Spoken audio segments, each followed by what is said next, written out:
This is a question from someone by the name of Akbar. It says, I have an esoteric question regarding the seventh covenant.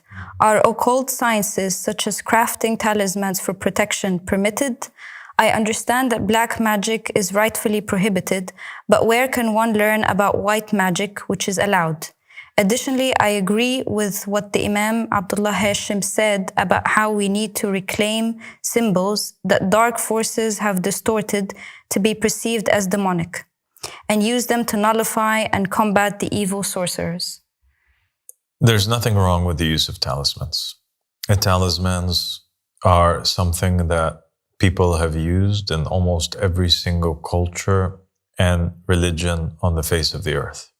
There are many narrations in Jewish tradition in which Jews created, or prophets and messengers created, talismans that they wore for protection or for other purposes. In the religion of Islam, also Muhammad and the family of Muhammad alayhi salam, the Imams, have left many instructions and many different narrations in which they taught the Shia various talismans that they can create, usually for the purpose of protection, right? Or the gaining of sustenance. And you can find these in the books of Muhammad and the family of Muhammad. They go from, there are narrations that talk about talismans being created by writing on a piece of paper, talismans that are created by writing on the skin of a deer.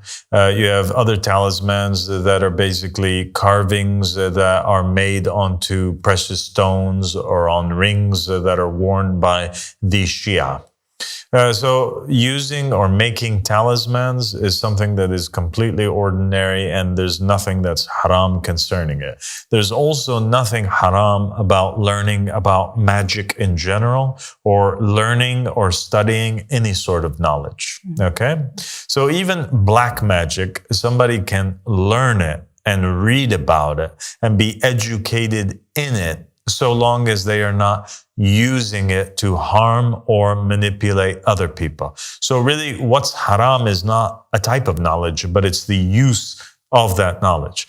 A cell phone is halal if you're using it for phone calls, or if you're using it for writing or watching something. But if you're watching, for example, pornography, it becomes haram. So the haram is associated or attached to the usage of it.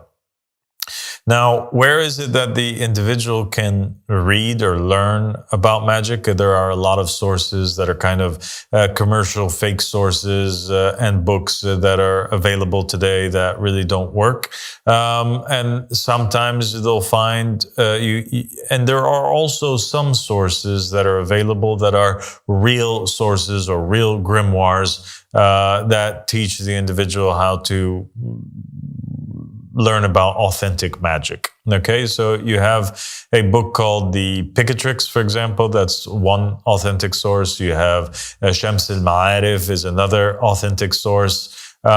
You have also in the countries of India and Morocco, many people that are well-versed in these sciences. If somebody's interested in learning, they can look into maybe going over there and studying under somebody who has a particular amount of knowledge. But you have to be careful that you're not being taken advantage of and robbed, essentially. And for me, learning this is not a priority in this day and age. I would advise anybody to just focus on learning the da'wah and learning the religion of Allah subhanahu wa ta'ala, and learning monotheism and learning all those things which benefit them from the Imam of the time.